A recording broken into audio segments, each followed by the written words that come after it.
우리 주님의 생애를 기록하고 있는 복음서는 마태, 마가, 누가, 요한 이렇게 4개의 복음서가 있습니다. 왜 복음서가 하나가 아니고 4개여야 할까요?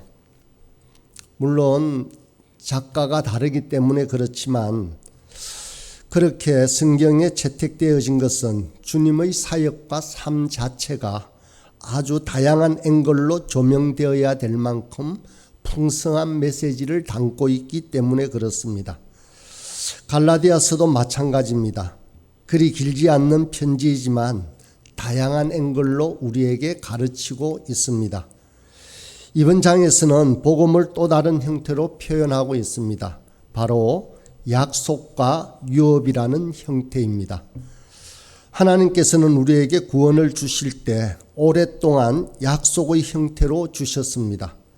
실제로 우리는 이미 구원을 받아서 경험하고 누리고 있지만 아브라함으로 시작해서 구약에 있는 믿음의 사람들에게는 이루지 못한 나중에 이룰 약속의 형태로 주어졌습니다.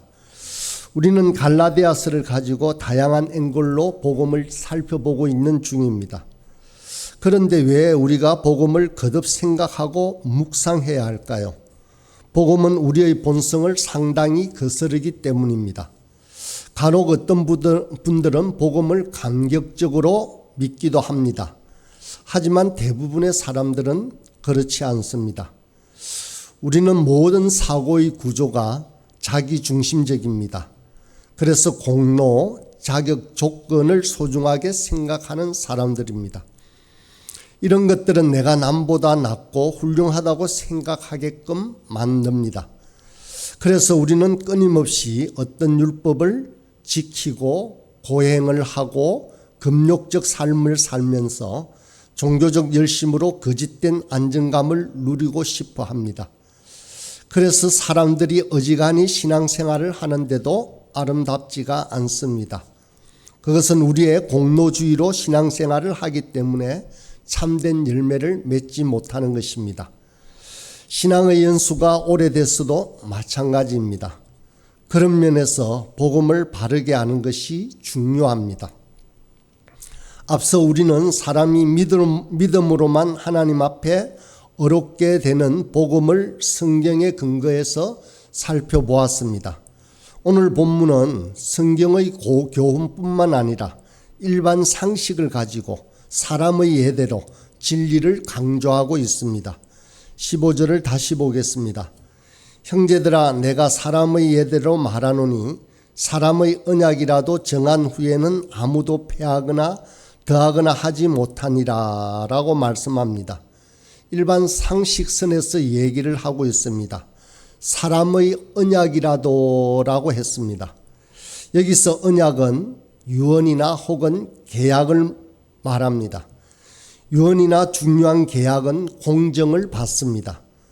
작성된 유언은 유언장을 쓴 본인 외에는 수정이 불가합니다. 유언장과 똑같이 하나님께서 우리에게 주신 약속은 하나님 외에는 그 어느 누구도 변경할 수가 없습니다.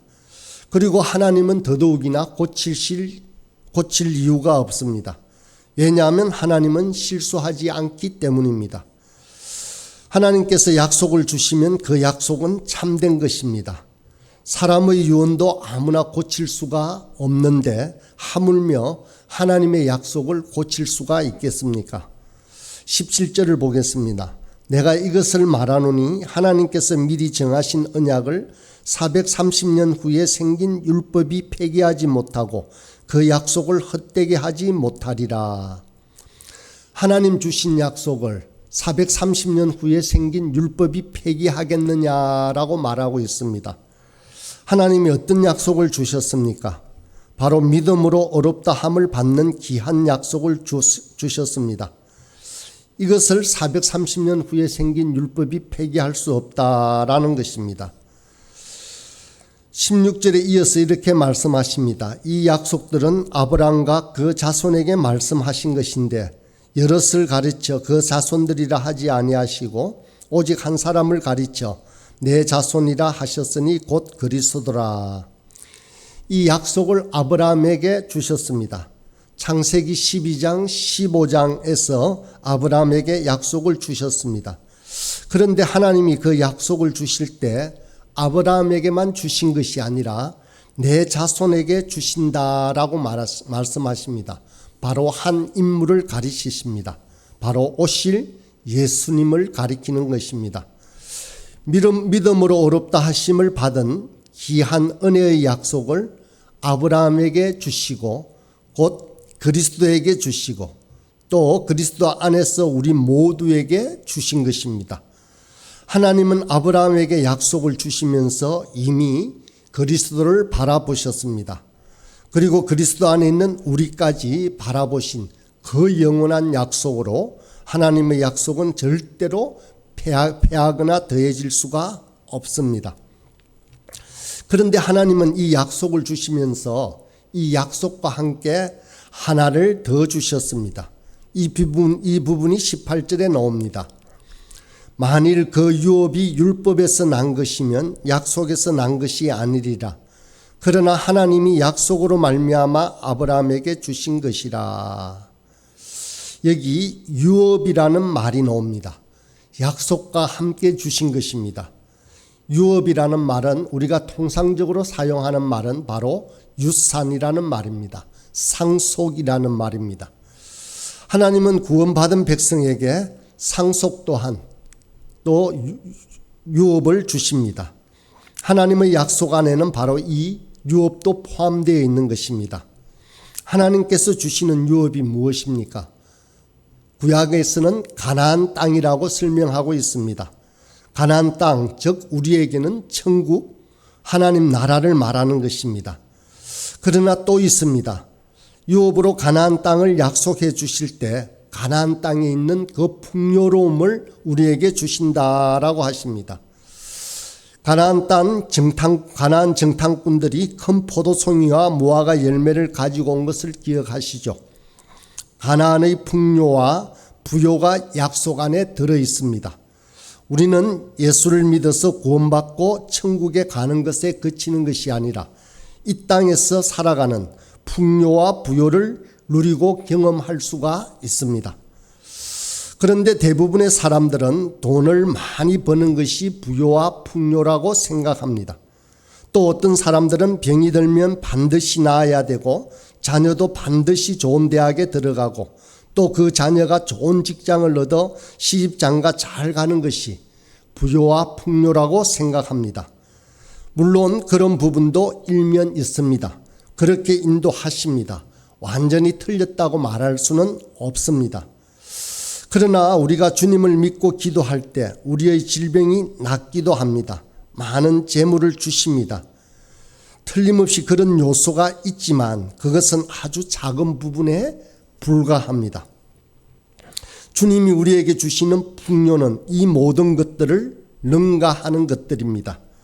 사랑하는 사람이 질병에 걸려 낫기를 기도하는데 병이 낫지 않아도 누리는 부요와 풍요가 그 안에 있습니다. 자녀를 키우면서 바라는 대로 되지 않아도 얻을 수 있는 부요와 풍요가 있는 것입니다. 하나님께서 우리에게 약속하신 그 유업 속에는 이러한 부요와 풍요가 있는 것입니다. 이 땅에서 참된 부요가 무엇인지 알 수 있습니다. 우리의 연약함에도 불구하고 그 어떤 것과도 비교할 수 없는 풍요가 있다는 것입니다. 세상이 만들어내는 학벌, 돈, 계급의 신화가 아니라 우리가 감옥에 있을지라도 몸에 병이 들어도 하나님께서 나의 목자 되심을 신뢰할 때 경험하는 부요와 풍요가 있다고 성경은 거듭거듭 말씀하고 있습니다. 그 눈이 열려야 우리가 세상을 바르게 섬길 수가 있습니다. 사랑하는 여러분, 오늘날 한국교회가 어떤 자리에 있습니까? 어떻게 질탄을 받고 있습니까? 예수 믿고 부자가 되어 높은 자리와 신분을 얻어 남부럽지 않게 떵떵거리며 사는 교회를 향해서 세상은 좋게 바라볼 것 같지는 않습니다. 이렇게 말합니다. 눈꼴 시려서 못 봐주겠다. 돈 버는 것 좋다. 높은 신분 좋다. 그래 너희 유능하고 탁월한 것 좋다. 그런데 더 이상 교회에 주목하거나 귀 기울이지 않겠다라고 말할지도 모릅니다. 왜 그럴까요? 그것은 복음이 가르치는 진짜를 잃어버렸기 때문입니다. 독생자 예수 그리스도를 못 박으신 그 귀한 복음을 잃어버렸기 때문입니다. 여러분, 저와 여러분의 삶 구석구석에 복음이 만들어내는 감격과 희락이 있습니까? 우리는 이것을 가지고 이웃을 섬기고 사람을 살리는 자들입니다. 이렇게 우리의 손과 발을 움직이면 세상이 우리를 다른 눈을 가지고 보기 시작할 것입니다. 꼭 그렇게 살아야만 합니다. 우리 부활소망교회를 향해서도 사람들은 부르짖습니다. 복음이 진짜라는 것을 삶으로 보여달라고 말입니다. 하나님께서 무익한 우리를 위해 자신의 아들을 보내시고 죽었다는 그 사실을 행동으로 보여달라고 그렇게 말을 하고 있습니다. 그런 영성과 경건한 삶을 회복하는 것이 그 어느 때보다 필요한 시대가 되었습니다. 복음을 온전히 이해한 사람들에게는 그와 같은 삶을 살 수 있는 힘을 분명히 주십니다. 이런 가르침에 어떤 사람은 또 다르게 질문합니다. 그렇다면 율법은 도대체 무엇 때문에 필요합니까? 19절의 말씀을 보겠습니다. 그런즉 율법은 무엇이드냐? 범법함으로 더하여 진 것이라. 천사들을 통하여 한 중보자의 손으로 베푸신 것인데 약속하신 자손이 오시기까지 있을 것이라. 이 19절 본문은 율법에 대하여 세 가지를 말씀하고 있습니다. 첫 번째는 율법은 범법함으로 더하여진 것이라고 합니다. 율법은 본질적이거나 필수적인 것이 아닙니다. 필수적인 것은 약속 하나면 충분합니다. 그런데 율법은 약속 이후에 더해졌습니다.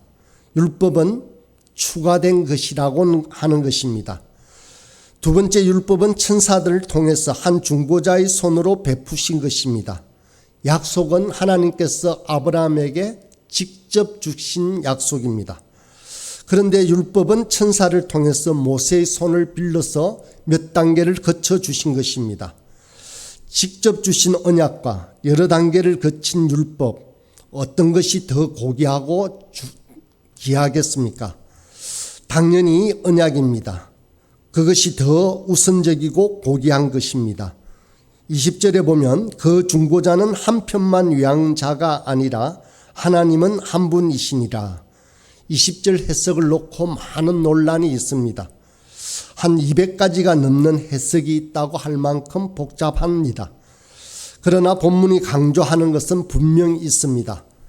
율법은 중보자를 통해 사람들에게 간접적으로 주어졌으나 하나님의 약속은 중보를 내세우지 않고 직접 주셨다는 것입니다. 중보자는 언제나 이해 당사자인 상방을 위해 존재합니다. 그러나 하나님은 한 분이십니다. 약속은 한 분이신 하나님이 주도적으로 아브라함에게 주신 것입니다. 상황에 따라 달라지거나 상방에 의해 조정될 수 있는 것이 아닙니다. 약속은 율법보다 분명 귀한 것입니다. 세 번째, 율법은 약속하신 자손이 오시기까지 있는 것입니다. 율법은 제한적이고 한시적인 것입니다. 율법은 위와 같이 세 가지 목적을 위해 주어졌습니다. 여러분, 신앙생활을 수십 년 해도 자신을 죄인이라고 생각하지 않는다면 죄송하지만 아직 성도가 아닙니다. 율법이 와서 하는 일은 바로 다 망가지고 깨뜨려진 우리 자신을 보게 하는 것입니다. 율법은 다른 사람들이 보기에는 멀쩡하게 보여도 하나님 목전에서 얼마나 극한 죄인이고 또 그 죄 때문에 형벌과 진노를 조금도 면할 수 없다는 사실을 우리에게 상기시켜 주는 것입니다. 이것을 깨달으면 우리는 하나님의 말씀 앞에서 복음이 드러날 때 진리를 진심으로 환영하고 받아들이게 되어 있습니다. 바로 이것입니다. 율법은 우리의 죄성을 드러내고 우리에게 생명을 주는 유일한 길이 무엇인지를 알려줍니다.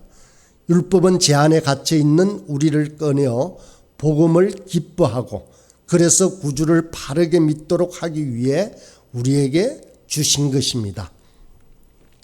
여러분, 윤리와 도덕으로 살 수 있다고 생각하는 사람은 정말 어리석은 자들입니다. 아직 악한 자신의 실체를 본 적이 없는 것입니다. 열심히만 하면 천국에 이를 수 있다고 생각하는 사람은 아직 출발도 못한 사람입니다. 오늘 이 아침에도 주님께서 우리 모두에게 가르치시는 이 진리의 말씀을 묵상하시기 바랍니다. 그래서 예수님을 믿는 참된 평강을 맛보는 저와 여러분이 되길 간절히 소원합니다.